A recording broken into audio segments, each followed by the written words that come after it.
Bonne année! Salut les charltonistes! Bonne année à vous! Merci beaucoup d'être encore présent avec moi en 2020. C'est vraiment apprécié. Ça a été une grosse année avec plusieurs projets et je vous en réserve beaucoup d'autres pour 2020. Fait que j'espère que vous êtes prêts. Merci de me suivre. Écoutez, tout ça, toute ma vie en ce moment est possible grâce à vous, grâce à vos vues, vos commentaires. C'est très apprécié. Fait que voilà, merci d'être encore là. Merci de me suivre. Et aujourd'hui, on se lance dans une vidéo Missing. Ça fait quand même longtemps que j'ai fait une vidéo de ma série Missing. Fait qu'aujourd'hui, c'est l'heure. Je suis désolée pour mon look. Écoutez, je suis comme vraiment en coton watté, vraiment pas très chic. Mais c'est la vie qui fait froid à Monterey ces temps-ci. Donc aujourd'hui, je vais vous parler de disparitions étranges qui ont eu lieu dans l'état du Wisconsin. En fait, on a regroupé plusieurs disparitions qui se ressemblent. Et là, l'auteur commence, l'auteur des livres Missing 411 commence à nous montrer un petit peu qu'est-ce qu'il pense de tout ça. Comment ça... comment dire? Il commence à nous montrer un peu ses croyances par rapport à ces disparitions étranges. Ils sont pas toutes tristes parce que, bon, vous allez voir, là, peu importe. Écoutez, moi, je suis vraiment passionnée de ces vidéos-là de Missing. Je sais que c'est pas le fort de tout le monde. Je le dis à chaque vidéo, fait que je vais arrêter. Mais j'ai quand même plusieurs vues, fait que ça veut dire que quelques-uns de mes abonnés qui aiment ce genre de vidéos. Fait que si vous aimez pas ça, on se voit dimanche. Je vais avoir une vidéo très longue, pas très longue, semi-longue. C'est pas ma vidéo longue du mois, mais peu importe. Voilà, je parle beaucoup, fait que encore merci. Et restez jusqu'à la fin, ceux qui sont là, parce que j'ai une nouvelle à vous annoncer. Et c'est important de rester juste à la fin pour voir la nouvelle. Voilà, on se lance. This is not a test.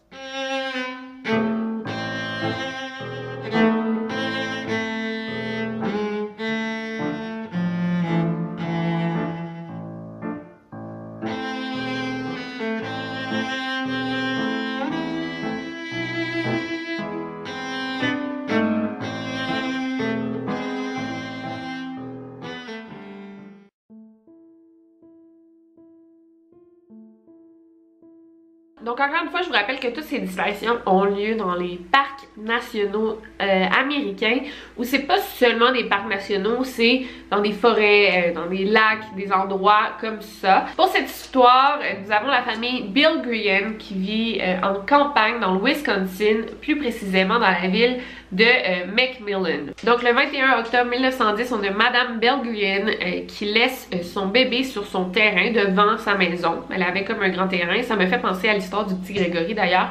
Donc elle laisse son bébé et elle rentre chez elle pour faire des tâches ménagères. Son bébé a seulement 2 ans, fait que c'est très jeune pour le laisser seul devant chez toi. Mais on est en 1910, fait que c'était 100% une autre mentalité, là, on peut pas comprendre ça en 2020, mais en 1910, il était un petit peu plus relax. Donc Madame Bill Grien est rentrée chez elle pendant que son fils Roy jouait devant la maison. Elle est rentrée quelques minutes, mais en sortant, directement en sortant, elle a eu l'horreur de voir un ours attraper son bébé dans sa gueule et partir. La femme, elle a couru après l'ours avec son bébé dans la bouche pendant 3 rues jusqu'à temps que l'ours laisse le bébé et il s'enfuit. Le petit Roy Bill Grien était sain et sauf, il a vraiment eu plus de peur que de mal. L'auteur du livre Missing 411, quand il parle de cette disparition, il dit « Pour ça, il y a 2 trucs qui clochent. Selon lui, l'ours, si c'était un ours, il aurait attaqué le bébé sur place et il l'aurait pas amené avec lui pour se sauver. » Ça, c'est ce que dit l'auteur. Moi, je suis pas sûre de ça. En fait, je connais pas tellement les méthodes d'attaque des ours. C'est vrai que je pense qu'ils ont plus tendance à attaquer sur le coup, mais bon, on sait pas, peut-être qu'il y en a qui vont pouvoir m'aider dans les commentaires. Et un deuxième truc étrange, c'est que normalement, durant les journées froides d'hiver, les ours hibernent et quand il y a des premières neiges, je pense qu'ils vont hiberner pour l'hiver.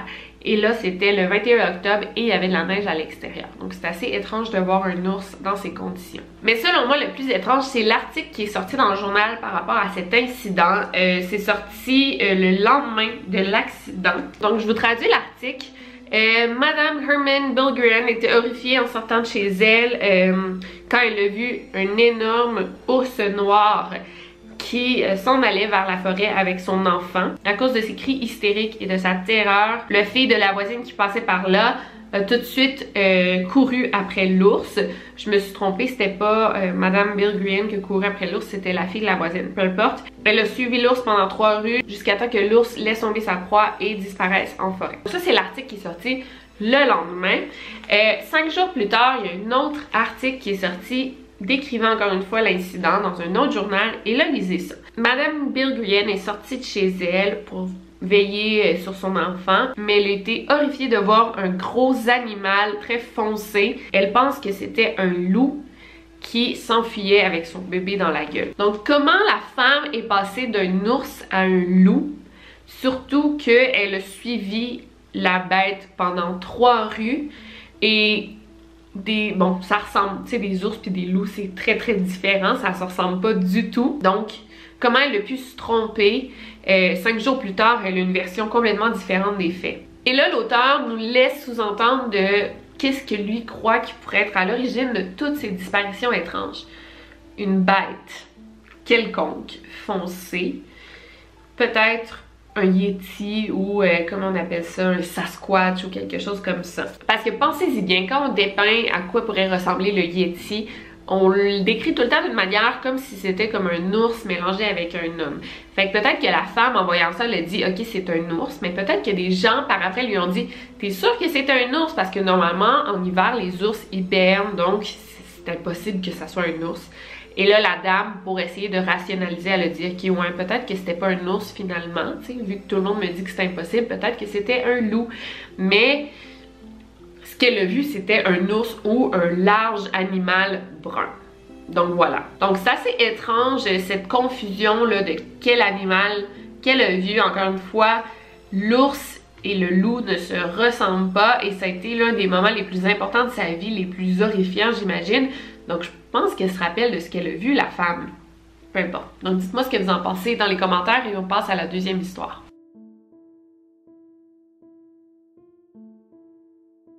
Cette histoire, j'en ai déjà parlé dans ma vidéo sur les fermiers, quand je disais qu'il y avait beaucoup de fermiers qui disparaissaient. Cette histoire, elle a eu lieu au Wisconsin, fait que je vais vous résumer l'histoire qui est assez bizarre. Donc, elle a eu lieu en juin 1918.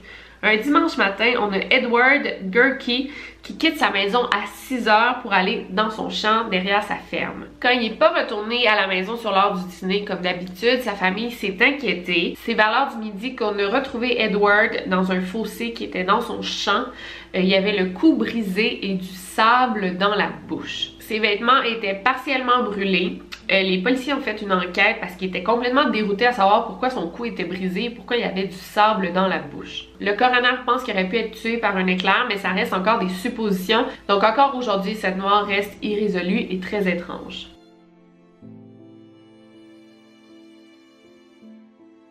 On va encore parler d'un autre bébé. Vous allez voir que dans cette vidéo, il va y avoir beaucoup d'histoires de bébés qui disparaissent. Cette fois-ci, on a la petite Thelma Ann Wilkie de Mauston, au Wisconsin. La petite Thelma Ann a seulement 21 mois. Donc encore une fois, c'est une histoire très étrange. Nous sommes le 3 mai 1935. On a la petite Thelma Ann et sa mère qui part faire des courses. Elle laisse son bébé devant la maison. Encore là, c'est un peu bizarre, 21 mois, mais bon, c'est en 1935, c'est une toute autre mentalité. Donc sa mère quitte pour faire des courses et Thelma reste avec son père, mais son père est à l'intérieur de la maison et il est handicapé, donc il peut pas vraiment s'occuper de sa fille. Donc quand la mère de Thelma part faire les courses, on a le grand frère de Thelma qui accompagne sa mère jusqu'au bout de la rue. Donc ils marchent ensemble, c'est 2 minutes de marche, et quand il revient, Thelma a déjà disparu. Donc immédiatement, des fouilles sont organisées, la famille habite en campagne, donc Thelma ne peut pas être allée très loin. Pendant 48 heures, sans arrêt, on fouille les environs, mais malheureusement, les recherches sont interrompues quand il y a une tempête qui commence. Les parents n'ont pas beaucoup d'espoir, malheureusement. Ils se demandent où est leur fille, est-ce qu'elle a été enlevée par un prédateur, qu'est-ce qui s'est passé. Exactement 2 jours après la disparition de Thelma, il y a un fermier qui marchait sur son terrain et il est comme allé dans un endroit où il n'allait jamais. C'est un endroit assez isolé sur son terrain. quand il a vu une petite silhouette en dessous d'un arbre. En s'approchant, il s'est aperçu que c'était la petite Thelma qui dormait. Elle était encore vivante, elle dormait. Il lui manquait une chaussure, mais à part ça, tout allait bien. Le seul truc étrange, c'est que tous ses vêtements étaient comme déchiquetés en morceaux, comme si une bête les avait déchiquetés. Mais Thelma, elle, n'avait aucune blessure, aucune graphine, elle était top shape. Donc Thelma a quand même été amenée à l'hôpital, mais elle n'avait rien du tout, peut-être un petit peu de fièvre parce qu'elle a passé comme 2 jours à l'extérieur, mais aucune blessure, rien du tout. Genre, qu'est-ce qui s'est passé? Est-ce qu'elle s'est fait attaquer par un animal? Mais si c'était le cas, j'imagine qu'elle aurait des blessures et j'imagine qu'elle serait pas encore en vie. Donc, c'est vraiment étrange. Et un autre truc bizarre, c'est que Thelma a été retrouvée à 6 km de sa résidence. Donc, c'est clair qu'elle n'a pas fait 6 km à pied. Elle a 21 mois, c'est même pas 2 ans. Là. Ça ressemble beaucoup à l'histoire du petit Roy et encore une fois, on n'a aucune idée de ce qui s'est passé. Genre, c'est comme si elle s'était fait attaquer par un animal qui aimait pas vraiment les humains finalement, puis qu'il a changé d'idée puis il l'a pas mangé ou je sais pas. On sait pas qu'est-ce qui s'est passé.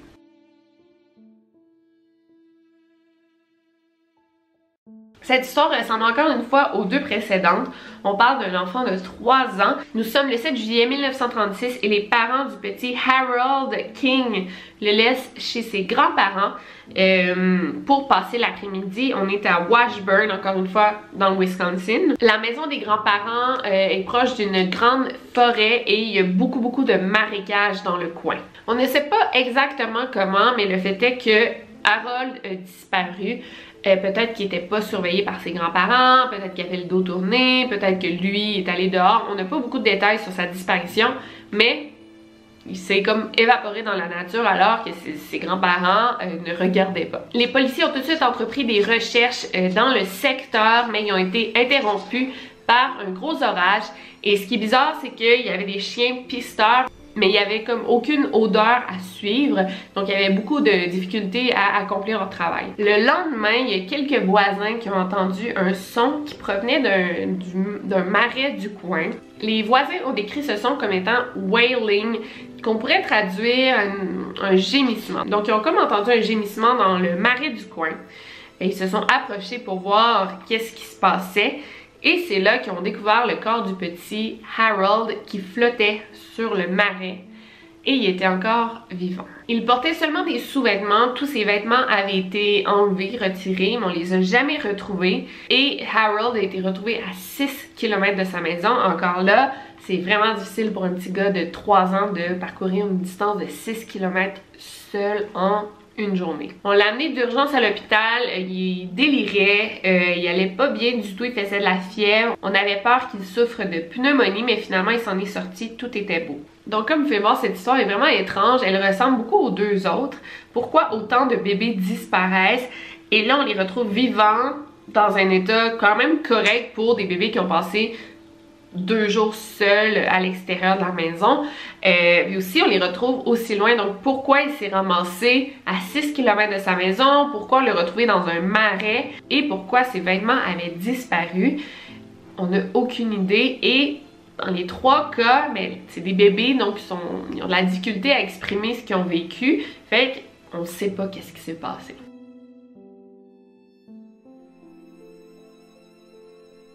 Cette histoire, j'en ai parlé dans ma vidéo de cueillette de baies, mais je vais faire un petit résumé rapide. Ici, ça n'implique pas des bébés, mais bien une femme de 75 ans. Et c'était une femme qui avait quand même la difficulté à marcher. Elle devait marcher avec une canne. Donc, quand elle allait dans les bois, elle s'aventurait jamais très loin parce que, comme je vous dis, elle faisait des petites distances à pied.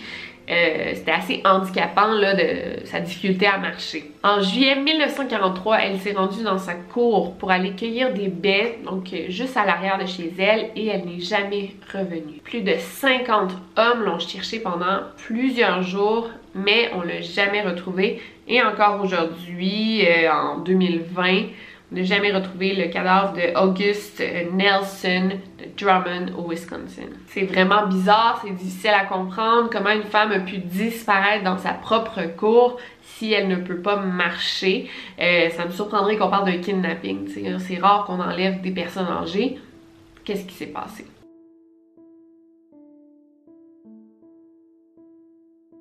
Donc cette histoire est aussi énigmatique que les précédentes. Nous avons la jeune Judy Rodinkle de 16 ans qui vit à Auroraville, aussi dans le Wisconsin. C'est un petit village du Wisconsin qui est proche d'un gros lac et d'une rivière. Le 30 octobre 1953, Judy marchait de sa maison jusqu'à l'arrêt d'autobus pour aller à l'école, mais elle ne s'est jamais rendue à l'école. On s'est rendu compte de sa disparition quand le soir même, son petit ami est allé la chercher chez elle parce qu'il y avait une date avec elle, mais elle n'était pas chez elle. Et là, on a appelé à l'école, on a su qu'elle n'était pas à l'école. Donc, on pense justement qu'elle a disparu de la marche de chez elle jusqu'à l'arrêt d'autobus. Immédiatement, la police a été avertie, on a commencé les recherches, mais encore une fois, comme dans toutes les histoires, il y avait les chiens pisteurs qui n'arrivaient pas à sentir d'odeur. Le lendemain, à environ 2 km de la maison de Judy, on a retrouvé des chaussettes ainsi qu'un petit mouchoir de poche dans un petit ruisseau.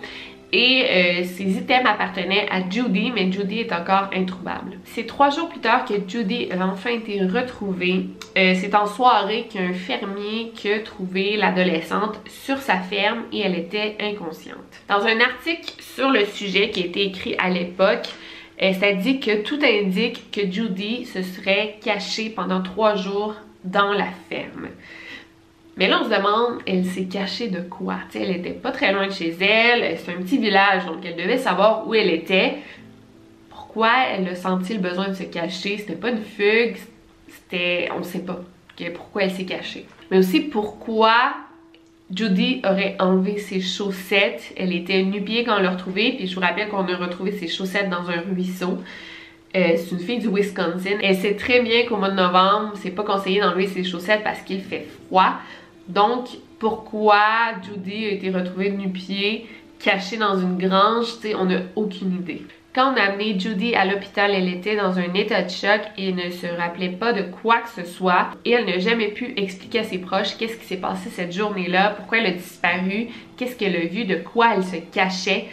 Donc encore aujourd'hui, ça reste un mystère, mais heureusement, Judy a été retrouvée vivante.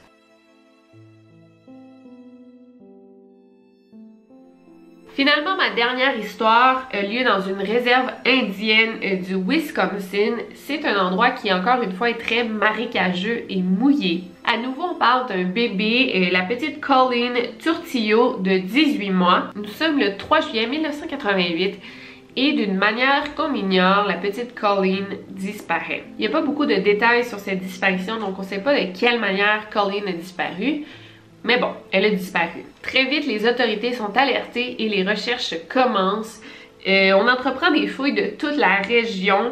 Il y a plus d'une centaine de volontaires qui fouillent jour et nuit, mais Colleen était trouvable. Environ à 2 km de la maison de Colleen, il y a un officier qui était impliqué dans les recherches, mais il était en pause. Donc, il a décidé de faire comme une randonnée de 4 roues, ben pour une randonnée, là, mais il est allé dans un petit chemin de terre isolé, puis il a fait un petit tour de 4 roues pendant sa pause. C'est là qu'il a retrouvé Colleen.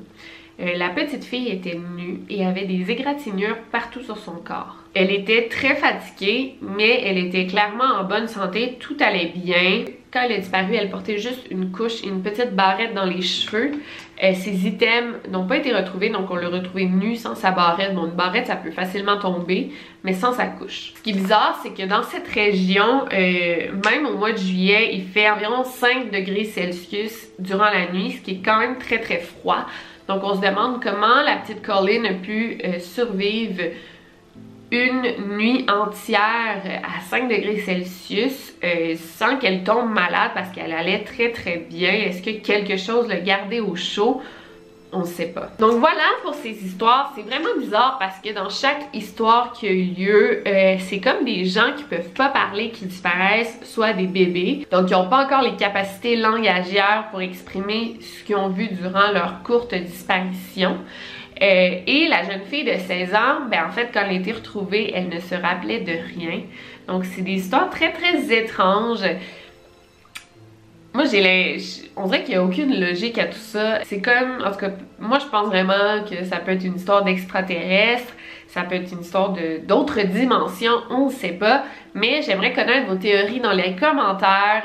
Qu'est-ce que vous pensez? Quelle est votre hypothèse? Dans chacune de ces histoires de missing, on a vraiment réuni les histoires de disparition les plus étranges et les disparitions du Wisconsin n'en font pas exception. Donc pour ma nouvelle, c'est que comme vous savez, j'ai sorti un livre et là il va être disponible le 16 janvier en Europe. Je vais mettre le lien dans la barre de description, vous pouvez vous le procurer sur le site de la FNAC en précommande ou sur Amazon.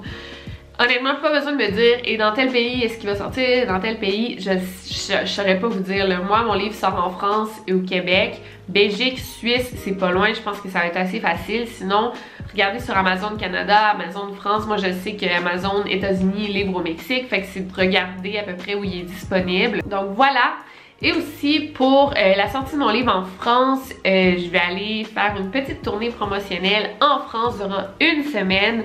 Je vais être là du 12 au 19 janvier. Ça s'en vient là, dans 2 semaines, une semaine. Donc je vais faire 3 villes différentes. Je vais faire Paris, Lyon, Marseille. Vous pouvez me suivre sur les médias sociaux, soit Twitter ou Instagram.